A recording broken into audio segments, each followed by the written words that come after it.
The motion that I'm proposing is that the next presidential elections in Kenya should be held on the second Tuesday in the month of August of the year 2026. Why am I saying so? I'm coming up with this suggestion in recognition of the duty to defend the Constitution. I'm calling on Kenyans to apply the constitutional provisions with fidelity.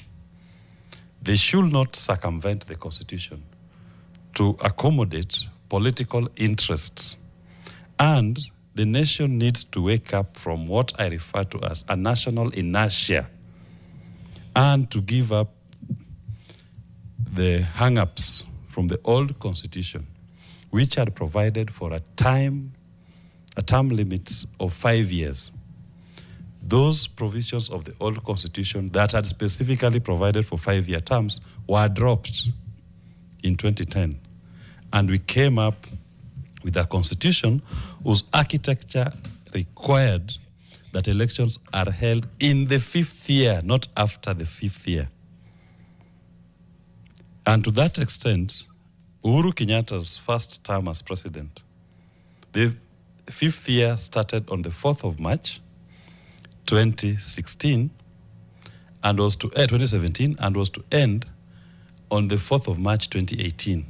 The second Tuesday in August of that 5th year fell on the 8th of August, 2017. Uhuru Kenyatta never served as president for 5 years. He served in his first term for president for 4 years and 5 months.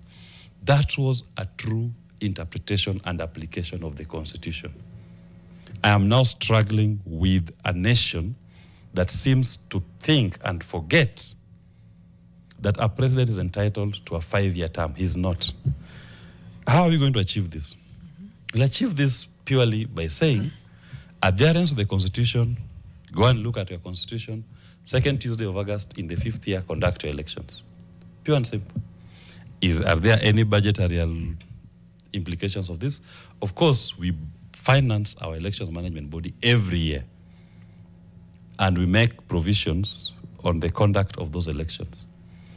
And so the budget implications of it are not out of the ordinary.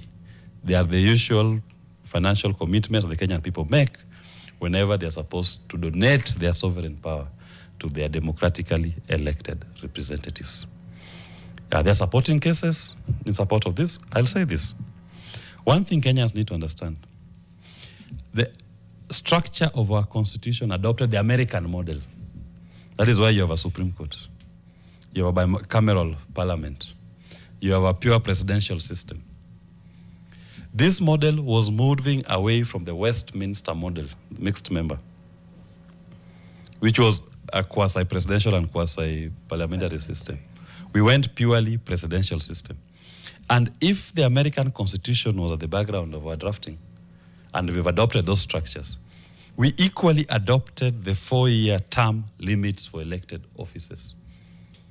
But for certainty, the Constitution of Kenya adopted that the elections are held on the second Tuesday of August, in the 5th year, inside the 5th year.